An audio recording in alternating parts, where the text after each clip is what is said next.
Obra: O Livro de Ouro de Saint-Germain. Capítulo 6. Enfermidade, não. Saint-Germain. Invocação: ó, tu, poderosa, infinita presença, Criador de tudo o que existe, sempre majestoso em tua conquistadora presença, só a ti damos poder. Retiramos para sempre todo o poder que sempre demos às coisas exteriores e permanecemos serenos em tua majestosa presença, em teu amor, em tua sabedoria e poder. Sabendo que eu sou, aqui, eu sou, lá e eu sou, em toda parte, então eu sou, sereno em tua majestosa presença, manifestando teu amor, tua sabedoria, teu poder e julgamento, porque possuo tua previsão e vejo muito além das possibilidades humanas. Rendo louvor e graças por reconhecer e aceitar, agora e para sempre, unicamente a tua poderosa, vitoriosa presença em todas as coisas, na minha vida, no meu mundo, na minha mente e no meu corpo. Regozijo-me por ter eu colocado em torno de cada chama teu círculo mágico invencível, impenetrável a tudo que não sejas tu. Eu monto guarda à minha vida, ao meu corpo, à minha mente, ao meu mundo e aos meus negócios para que nada se manifeste a não seres tu. Nós te agradecemos. Discurso. Continuai relembrando a mente exterior que quando dizeis, eu sou, pensando no infinito poder de Deus, pondes esse poder em movimento para realizar com êxito a ideia mantida na consciência, ou a ideia em que se prendeu vossa atenção. Os discípulos sinceros não devem esquecer isso por um momento sequer, até que a verdade se torne tão relacionada com a atividade exterior, que atue automaticamente. Portanto, vereis como é ridículo dizer, eu estou doente, eu estou em dificuldades financeiras, ou o que pareça representar deficiência de alguma coisa. Eu vos digo que não existe possibilidade de ser desafetados se vos apegardes a essa ideia, por isso empregai-a. Quando pareceis estar resfriados, não é necessário que se vos diga que useis lenço. Então, por que será preciso lembrar-vos que a atividade exterior dispõe exclusivamente de um poder para movimentar-se, e este é a presença eu sou, Deus em vós? É lamentável que discípulos sinceros muitas vezes não meditam o suficiente sobre esta verdade, para que sua maravilhosa presença entre em atividade. Por exemplo, se disserdes, eu sou a majestosa e vitoriosa presença preenchendo todos os cargos oficiais, e sustentardes com firmeza esta afirmação em vossas mentes, logo percebereis as bênçãos que disso vos há de virão. Preservai-vos sempre, no vosso contato com o externo, de aceitar inconscientemente a aparência das coisas ou o pessimismo dos chamados financistas. Deus governa vosso mundo, vosso lar, vossos negócios e isso é tudo o que vos deve interessar.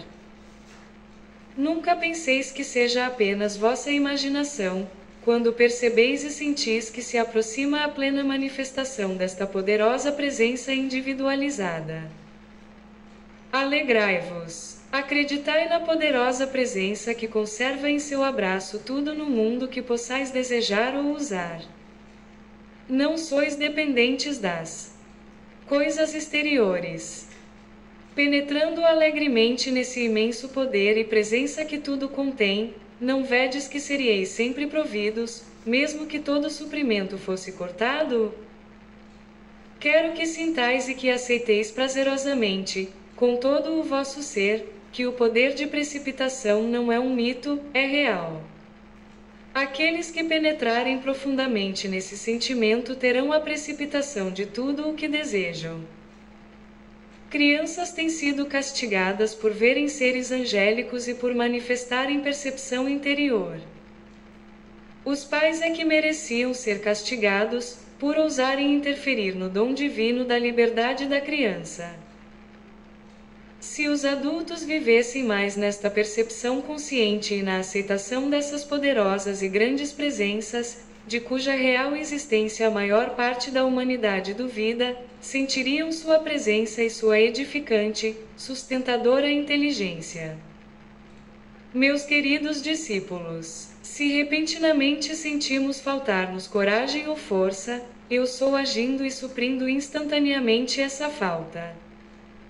Se necessito harmonia na minha mente ou no meu corpo, neste caso, eu sou ali, suprindo-a instantaneamente, e não preciso esperar.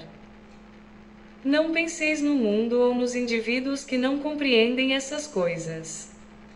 Prossegui direto, regozijando-vos com a presença visível e ativa, precipitada em vossa vida e para uso de tudo que desejais. Nosso senso comum externo, como é chamado, deve dizer-nos que, a menos que aguardemos, aceitemos e nos regozijemos na presença da coisa que desejamos, como podemos esperar obtê-la? O pobre e insignificante ser exterior empavona-se, dizendo: eu sou demasiado importante para dar atenção a semelhantes contos de fadas. Pois bem, deixai-me dizer-vos, um dia, os indivíduos que declaram isso terão um máximo prazer em escutar essas histórias de fadas, e encher seus cérebros com essas ideias para que possam progredir. Em qualquer circunstância, no contato externo do mundo dos negócios, toda vez que se apresentar uma condição negativa que pareça atingir de alguma forma o vosso mundo, imediatamente tomai a firme resolução: eu sou a precipitação e a presença visível de tudo o que desejo e pessoa alguma pode nisso interferir. Quando falo de precipitação por esse modo, não quero dizer somente por meio do invisível, mas através de qualquer canal, porque tudo é uma precipitação, existe apenas uma diferença pequena na atividade. Quando eu reconheço que eu sou, então entrei no grande silêncio, onde tem lugar a maior atividade de Deus. Tal reconhecimento deverá trazer grandes revelações ao indivíduo, se ele o aceitar prazerosamente. Em vossa experiência externa, a prática de qualquer atividade desenvolve cada vez mais a eficiência, não é assim? Se isto se processa na atividade exterior, não vedes quão mais importante é quando se aplica à atividade interna? Quanto mais a USAIS, maior poder lhe comunicais. Ficai sabendo que podeis fazer isso com os motivos espirituais internos, em muito maior escala e mais rapidamente do que com as coisas externas, porque, com o espírito, o poder age instantaneamente. Não há espera quando age o eu sou. O fato de que a musculatura se desenvolve por meio de exercícios deveria levar-nos a concluir que, se o mesmo esforço fosse empregado em exercitar e reconhecer o poder interno, naturalmente produziria resultados grandiosos. Por exemplo, os homens procuram fazer exercícios físicos para desenvolver a musculatura. Entretanto, eu tornei possível muitas e muitas vezes que meus pensamentos desenvolvessem poderosos músculos num corpo belo e simétrico sem sequer praticar um simples exercício. Em todo o desenvolvimento, seja do interno ou do externo, a primeira parte do exercício é mental. Devemos saber que há somente um poder e energia para usarmos, e isto vem da presença de Deus Eu Sou em nós. Por conseguinte, o exercício de vossas faculdades internas é necessariamente mental, denominada mental, mas eu vos digo que é Deus em ação, porque não podeis formular um pensamento sem a inteligência e a energia de Deus para executá-lo. Portanto, vossa atividade mental é a energia de Deus em ação. Agora vede como é fácil e possível construir um corpo físico forte e simétrico sem ser preciso sequer levantar a mão em exercícios físicos para consegui-lo. A maioria dos cientistas, médicos e professores de educação física negarão esse fato, mas eu vos asseguro que é unicamente por não terem despertado ou refletido profundamente sobre a energia ou o poder atuante, pois nenhuma espécie de atividade pode ter lugar a não ser pelo uso dessa energia e poder interior. Algumas pessoas permitem-se alimentar dúvidas e temores a respeito do conhecimento e utilização dessas grandes faculdades que se acham permanentemente à sua disposição. Observai que essas faculdades estão apenas submersas, por assim dizer, pelo externo, tal como a rolha de cortiça, que tendo permanecido pressionada sob a água, uma vez posta em liberdade assoma imediatamente à superfície. Devo dizer que é realmente lamentável que discípulos sinceros gastem tantos anos esforçando-se de quando em quando para obter o uso dessas faculdades e depois, pelo ato de não agirem elas imediatamente, recaiam num estado de inatividade até que alguma coisa os estimule, para depois esmorecerem novamente. O reconhecimento persistente e determinado dessa presença eu sou, vos levará a resultados absolutamente certos, a não ser que abandoneis a tarefa. Vejo, especialmente nesta época, um número considerável de indivíduos que, com um pouco de incentivo e discrição do uso simples dessas faculdades, rapidamente darão um salto para a liberdade, especialmente aqueles que recebem esta instrução verbal e a radiação que a acompanha. Não é, então, de espantar, que filhos e filhas de Deus se submetam às limitações de toda ordem, quando, com persistente esforço e determinação, poderiam abrir a porta e penetrar nesta grande câmara interna, cheia de deslumbrante luz, joias, ouro e substância da qual toda espécie de alimentação do universo pode ser precipitada? Mesmo com esta verdade clara diante deles, tais criaturas ainda vacilantes crentes em dar o passo definitivo, empunhar esse cetro e ser livres. Queridos, novamente vos digo, entoai a grande melodia da presença conquistadora, eu sou. Cantai-a em vossos corações continuamente. Senti-a com toda a vossa capacidade, decididos a usá-la. Apegai-vos a essa resolução, e o conhecimento, e o caminho se vos abrirão para vos dar essa mestria, que é a vossa eterna libertação. Simplesmente lembrai-vos que já atravessastes o véu. Seja qual for a mestria que o indivíduo tenha adquirido sobre si mesmo, seus assuntos ou seu mundo, essa mestria é e deve ser sempre um recinto sagrado, um santuário interior no qual nenhum indivíduo ou indagador possa penetrar. Ninguém pode conseguir a mestria se pretende apenas imitar outrem. Procurar, achar e aplicar a lei do seu próprio ser é a rota segura para a mestria e somente quando o indivíduo tiver realizado isto é que poderá realmente compreender o que é a verdadeira mestria. Só há uma mestria a ser procurada, e esta procura deve ser feita sobre o ser exterior da própria pessoa que a busca. Pode-se andar durante anos ao lado de um mestre sem percebê-lo, até que suas próprias faculdades interiores revelem o fato. Pode-se viver durante anos na mesma casa com um mestre e ignorá-lo, até que surja alguma crise a ser tratada, e o seu verdadeiro poder seja revelado.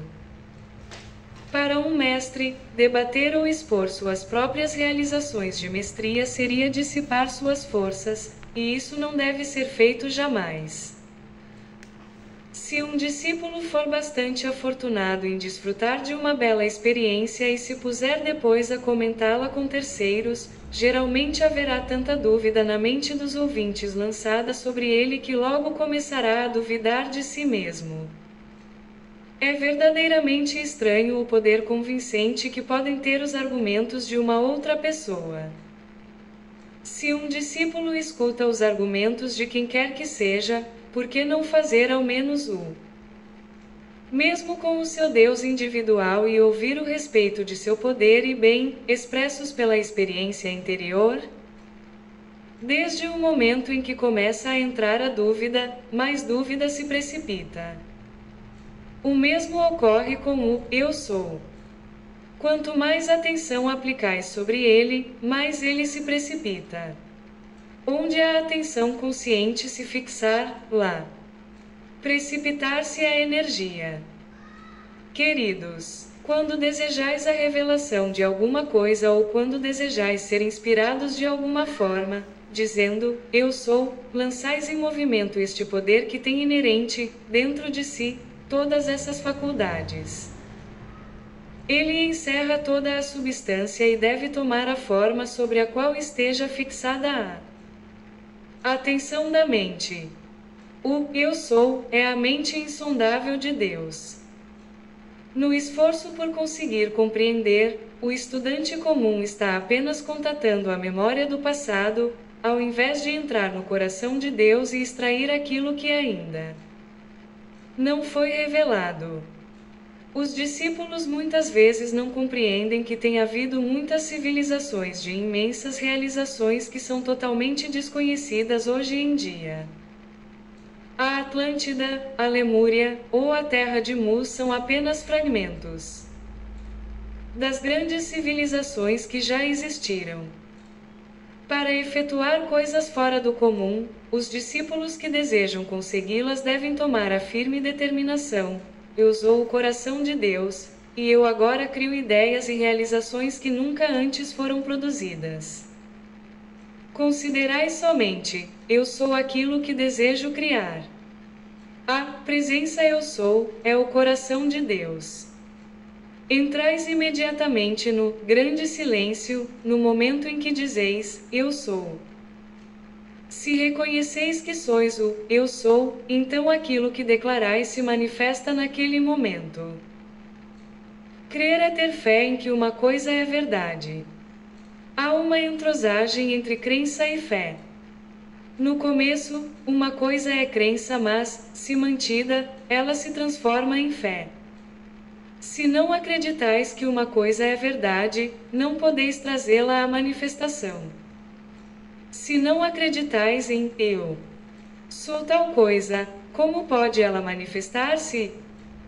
O velho ditado, não há nada bom ou mal, o pensamento é que torna as coisas boas ou más, é uma verdade absoluta. Sabendo que a energia de Deus penetra no indivíduo absolutamente pura e perfeita, deveis então compreender que é o próprio indivíduo quem modifica essa energia, imprimindo-lhe sua impureza. Essa pura energia de Deus penetra continuamente no homem, com as batidas de seu coração, e ele a requalifica, projetando-a na atmosfera.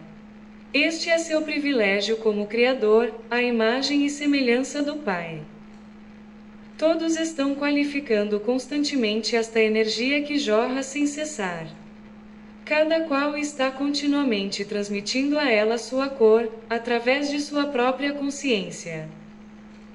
Toda a atividade do exterior que qualifica, leva consigo a inerente faculdade do som e da cor. Nenhuma atividade, seja de que espécie for, pode ter lugar que não possua dentro de si som e cor que lhe são inerentes.